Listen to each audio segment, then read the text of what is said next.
சில ஆண்டுகளுக்கு முன்பு ஷாக் அடிப்பது மின்சாரமா அல்லது மின் கட்டண உயர்வா என்ற பதாகையை தூக்கி போராடியது யாருன்னா தற்போதைய முதல்வர் முத்துவேல் கருணாநிதி ஸ்டாலின் அவர்கள். இன்று ஷாக் அடிப்பது மின் கட்டண உயர்வு மட்டுமல்ல, தமிழகத்தில் நடக்கக்கூடிய அனைத்து படுகொலைகளும். அந்த படுகொலைகளில் 134வது படுகொலை தான் அண்ணன் ஆம்ஸ்ட்ராங் அவர்கள்.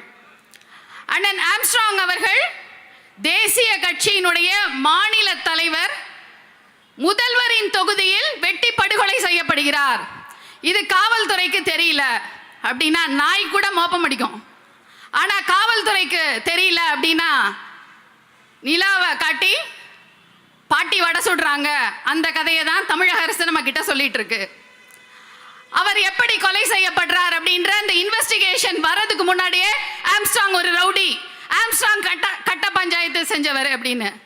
கட்ட பஞ்சாயத்து செஞ்சவங்கள உங்க கூட்டணியில இருக்காங்கல்லங்க. அப்போ நீங்க மனிதர்கள் புனிதர்கள்னா அவங்களை நீங்க வெளியே அமைச்சிருக்க வேண்டியதானே உங்க கூட்டணியை விட்டு. அப்போ ஆம்ஸ்ட்ராங் ரவுடி. வடசென்னையில பிறக்கிறவன் பிறக்கும் போதே என்ன அண்ணல் அம்பேத்கராவோ அரிஸ்டாட்டிலாவோ சாக்ரட்டிஸாவோ பிறப்பான். வடசென்னை எப்படி இருக்கு? பி மூத்திரம் நாத்தம் ஒரு சூழலியல்லையே இருக்கிறதுலையே ரொம்ப அருவருக்கத்தக்க பகுதி. ஒரு சூழல் எப்படி இருக்கோ அப்படிதாங்க அந்த மனுஷன் உருவாவான். அப்போ அங்க வளர்ந்த ஆம்ஸ்ட்ராங் அவர்கள் வழக்கறிஞர் ஆகிறாரு.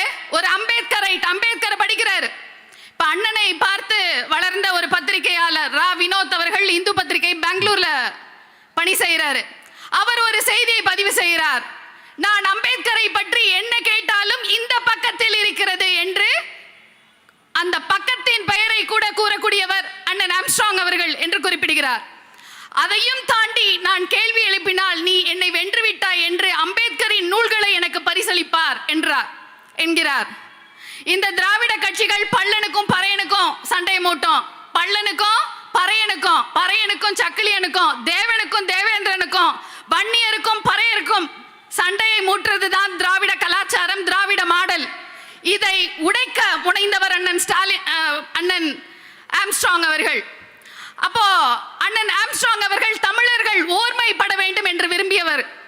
அந்த ஓர்மைப்பட வேண்டும் என்ற அண்ணன் ஆம்ஸ்ட்ராங் அவர்கள் தான் வெட்டி வீழ்த்தப்பட்டார். அண்ணன் ஆம்ஸ்ட்ராங் அவர்கள் படுகொலை செய்யப்பட்ட போது நான் விடுதலை சிறுத்தைகள் கட்சி தலித் பேந்தர்ஸ் ஆஃப் இந்தியா என்ற அமைப்பாக இருக்கும்போது மலைச்சாமி அவர்கள் அவர் பிரெயின் ஹெமரேஜ், மூளைக்கு ரத்த கசிவு மரணிச்சார். அவருடைய மரணத்தை நினைத்து பார்த்தேன். நான் 8ஆம் வகுப்பு மாணவியா இருக்கும்போது மதுரை நீதிமன்றத்து அருகில தான் எங்க வீடு இருந்தது. அப்போ நான் அதை தாண்டி போகும்போது அண்ணனை செப்டம்பர் 12ஆம் தேதி பார்த்தேன். எங்க அம்மா சொன்னாங்க, அண்ணனை பார்த்தேன்னு சொன்னீங்க, பேசுனியான்னு கேட்டாங்க. இல்லம்மா பேசல, நாளைக்கு பேசுறேன்னு சொன்னேன். 11ஆம் தேதி நான் அண்ணனை பார்க்கல. 14ஆம் தேதி நான் பள்ளி பையை வைக்கும் போது எங்க அம்மா சொன்னாங்க, அண்ணன் மலைச்சாமி அவர்கள் மறைந்து விட்டார் என்ற செய்தியை பதிவு செய்தாங்க. அதை நான் இன்று வரை அவரோட பையன்கிட்ட சொல்லுவேன், நான் இதை இயற்கை மரணமாக இன்று வரை கருதவில்லை என்று. அதை பாரு, ஒடுக்கப்பட்ட மக்களின் ஓர்மைக்காக போராடக்கூடியவர்கள், தமிழ் தேசிய இனத்தின் ஓர்மைக்காக போராடக்கூடியவர்கள் படுகொலை செய்யப்படுகிறார். அண்ணன் தமிழரசன் படுகொலை செய்யப்பட்டார். அண்ணன் தமிழரசன் அவர்கள் தமிழர் மக்களினுடைய ஓர்மையை விரும்பக்கூடியவர். அப்போ இதை எப்படி நம்ம அரசியல் படுகொலை இல்லாம எப்படி நம்ம இதை கன்சிடர் பண்ண முடியும்? அதே போல இப்போ நேற்று நான் கோவையில் ஒரு வழக்கறிஞருடைய மரணத்துக்கு நான் சென்றுட்டு வந்தேன். அந்த வழக்கறிஞர் எங்களுக்கு ரொம்ப நெருக்கமான உறவினர்.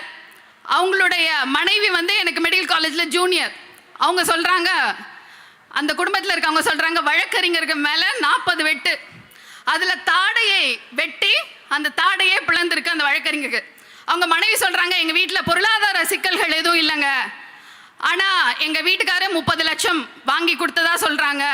வாங்கிட்டதா என்னோட அக்கௌண்ட்லையும் கிரெடிட் ஆகலை, எங்கள் வீட்டுக்காரோட அக்கௌண்ட்லையும் கிரெடிட் ஆகலை, வீட்டுக்கும் செலவு பண்ணல அப்படின்னா யாரோ துயரப்பட்டவங்களுக்கு எங்கள் வீட்டுக்காரர் வாங்கி கொடுத்துருப்பாரு, அவங்க யாராவது பணம் திருப்பி கொடுக்காம இருந்திருப்பாங்க, அதனால படுகொலை செய்யப்பட்டிருக்கிறார் அப்படின்னு.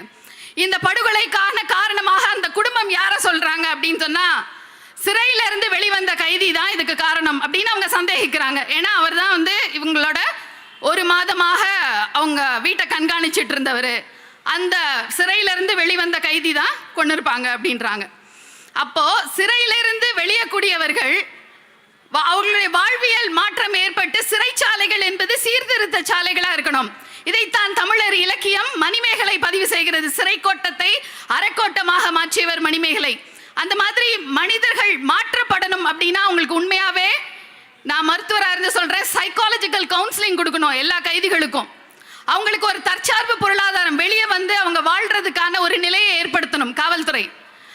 அந்த மாதிரி எதுவுமே பண்றது கிடையாது. இப்போ இங்க IMH இன்ஸ்டிடியூட் ஆஃப் மென்டல் ஹெல்த்ல அங்க இருக்கிற மனநலம் பாதிக்கப்பட்ட அந்த மக்கள் வந்து ரெக்கவரி ஆகி வரும்போது அங்க இருந்த டாக்டர் பூர்ணச்சந்திரிகா அவர்கள் தற்சார்பு பொருளாதாரம், அவங்களுக்கான வெதுப்பகம் பேக்கரியை உருவாக்கி கொடுக்குறாங்க, அவங்களுக்கான வாழ்றதுக்கான தொழிலை உருவாக்கி கொடுக்குறாங்க, கைவினை தொழிலை உருவாக்கி கொடுக்குறாங்க. அந்த மாதிரியான ஒரு மாற்று பொருளாதாரத்தை ஏற்படுத்தணும். அது மட்டும் இல்லாமல் அவர்களுக்கு உளவியல் விடுதலை ஏற்படுத்தணும்.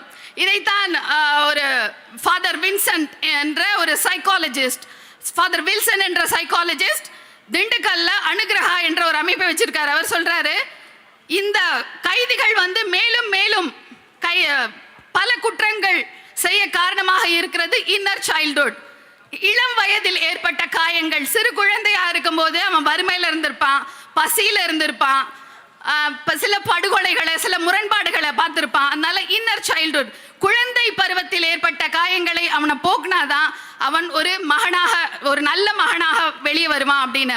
அண்ணன் சீமான் அவர்கள் கூட சொல்லுவாரு, கைதிகளை வந்து நீங்க மேலும் குற்றவாளிகளா நீங்க மாத்துறீங்க, அப்படி மாற்றாம இருக்கிறதுக்கு என்னுடைய ஆட்சியில் சிறை கைதிகளை வந்து நான் வேளாண் தொழிலுக்கு ஈடுபடுத்துவேன் என்று சொல்வார்.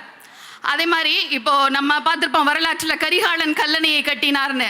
கரிகாலன் ஆட்சியில் கல்லணை கட்டப்பட்டது. அப்போ கல்லணையை கட்டியது யார் அப்படின்னா, இலங்கையில இருந்து கரிகாலனால் அழைத்து வரப்பட்ட சிங்கள போர் கைதிகள் தான் கல்லணையை கட்டினாங்க. இதுதான் வரலாறு. அது மாதிரி இந்த கைதிகளுக்கு நம்ம வாழ்க்கையில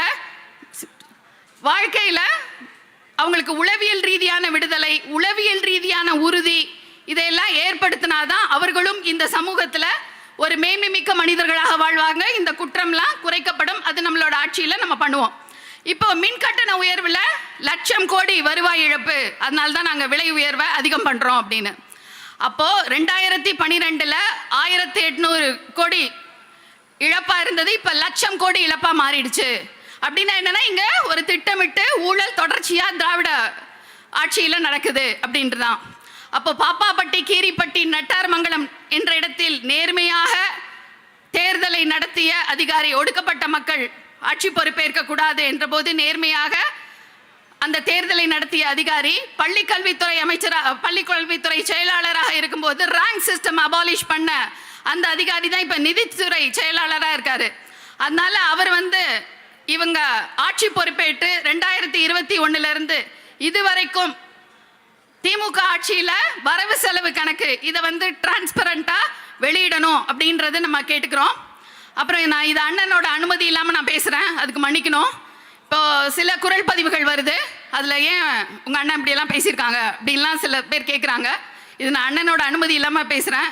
2 பெண்கள் பேசுனாங்க அப்படின்னு சொன்னால், கல்வி, பொருளாதாரம், அவங்க பயன்படுத்தக்கூடிய உள்ளாரைகள், மாதவிலக்கில் பயன்படுத்தக்கூடிய டயப்பர்ஸு, அந்த டயப்பர்ஸ்னால வர அலர்ஜிக் ப்ராப்ளம், அதுக்கப்புறம் செக்ஸில் வர ஃபிசியாலஜிக்கல் ப்ராப்ளம், பெத்தாலஜிக்கல் ப்ராப்ளம் எல்லாமே பெண்கள் பேசுவாங்க. 2 பெண்கள் அகத்தில் பேசுறது என்ன வேணா பேசுவாங்க. அது மாதிரி ஒரு ஆண் அகத்தில் பேசுறது என்ன வேணா பேசலாம், அது ஒருத்தரோட உரிமை. அதை வச்சு ஒருத்தரை வந்து இழிவுபடுத்தக்கூடாது. 2021 தமிழ் தேசிய கிறிஸ்தவ இயக்கத்தினுடைய ஒரு கருத்தரங்கம் நடைபெற்றது. அந்த கருத்தரங்கத்திலிருந்து நான் வெளியே வரும்போது ஃபாதர் அற்புதராஜ் அவர்கள் சொன்னாரு, அக்கா ஃபாதர் அமலதாஸ் உங்களோட பேசணும்னு சொல்றாரு அப்படின்னு. அவர் சொன்னாரு, பிரிட்டிஷ் பண்ண சமூக பணிகள்லாம் நீங்கள் பேசுனீங்க, அறிவு சார்ந்த கருத்துக்களை பதிவு செஞ்சீங்க அப்படின்னு சொன்னார். முடிச்சிட்ட உடனே ஃபாதர் அற்புதராஜ் சொல்கிறாரு, அக்கா அண்ணன் சீமான் அவர்கள் தூக்கம் இல்லாமல் இருக்கும்போது 2:30 மணி வரைக்கும் 3:30 மணி வரைக்கும் ஃபாதர் அமலதாஸ் கிட்ட தான்க்கா பேசுவார் அப்படின்னு. அமலதாஸ் வந்து பன்முக திறமை கொண்ட ஒரு துறவி. அந்த துறவி வந்து சமூக, அரசியல், பண்பாட்டு இதெல்லாம் வந்து தமிழர்களுடைய அடையாளம் இவற்றை பேசக்கூடிய ஒரு ப்ரீஸ்ட், ஒரு பாதிரியார். அப்புறம் ஃபாதர் அருள் கிட்ட நான் பேசுவேன். ஃபாதர் அருள் வந்து ஸ்டான் சுவாமிகளுடைய நிகழ்வுக்கு வந்திருந்தாரு. அப்போ நான் ஃபாதர் அருள் கிட்ட பேசுகிறேன். அப்புறம் இன்னொரு பாதிரியாரை நான் பார்த்தேன். அப்போ ஃபாதர் அருள் கூட ஸ்டான் சுவாமிகளுடைய நிகழ்வுக்கு வந்திருந்தாரு அப்படின்னு நான் சொன்னேன். அப்போ அவர் சொன்னார், ஃபாதர் அருள் வந்து நாம் தமிழர் ஆச்சே அப்படின்னாரு. அப்போ நான் சொன்னேன், ஐயா நீங்கள் கூட எங்கள் அண்ணனை கூப்பிட்டு நிறைய நிகழ்வுகள் நிறைய கூட்டங்கள் நடத்தியிருக்கீங்க, நீங்கள் நாம் தமிழர் இல்லையா அப்படின்னு. இல்லை டாக்டர், நான் தமிழர், அவர் நாம் தமிழர் அப்படின்னு சொன்னார். அது மாதிரி ஃபாதர் சகாயராஜ் கிட்ட நான் பேசும்போது சொன்னார், நீங்கள் தலைவர் கூட பேசுகிறீங்களா அப்படின்னு கேட்டேன். அப்போ ஒரு தலைவர்னா யார் அப்படின்னு கேட்டார். தேசிய தலைவர் மேதகு பிரபாகரனை தலைவராக சொல்லுவாங்க, அவர் எங்கள் இனத்தின் தலைவர். ஆனால் அரசியலில் எங்களுக்கு தலைவர் அண்ணன் சீமான் தான். அதனால் நான் சொன்னேன், தலைவர்கிட்ட நீங்கள் பேசுனீங்களா அப்படின்னு கேட்டேன். அப்போ சொன்னார், ஐயோ தலைவர் கூட பேசணுன்னா நான் நிறைய ஒதுக்கி பேசணும். ஏன்னா தலைவர் வந்து 2:30 மணிலேருந்து 3 மணி வரைக்கும் 2:30 மணி நேரத்துலேருந்து 3:30 மணி நேரம் வரைக்கும் என் கூட பேசுவார், ஃபோனை வைக்கவே மாட்டார் அப்படின்னு. அதே போல் எங்கள் அண்ணன் வந்து தமிழ் அறிஞர்களிடமும் பேசுவார், எங்கள் அண்ணன் போராளிகளிடமும் பேசுவார், எங்கள் அண்ணன் வந்து துறவிகளுடனும் பேசுவார். அதையும் கொஞ்சம் பதிவு செஞ்சு வெளியிடுங்க. ஏன்னா துறவிகள் எப்படி பேசுவாங்கன்னு உங்களுக்கு தெரியும். துறவிகள் கிறிஸ்துவை பின்பற்ற துறவிகள் வந்து கிறிஸ்துவை சிலுவையில் அரைக்கும் போது பக்கத்துலையும் 2 கள்ளர்களை சிலுவையில் அரைஞ்சிருந்தாங்க. அப்போ இயேசு சொன்னாராம், இன்றே என்னோடு நீ வான்வீட்டில் இருப்பாய் அப்படின்னு. திருடர்களையும் மனிதர்களாக நினைக்க பாங்கு அறம் என்பது கிறிஸ்துவம். அந்த அறநெறியாளர்களுடனும் எங்கள் அண்ணன் சீமான் பேசிக்கொண்டிருக்கிறார் என்ற செய்தியும் பதிவு செய்யுங்கள்.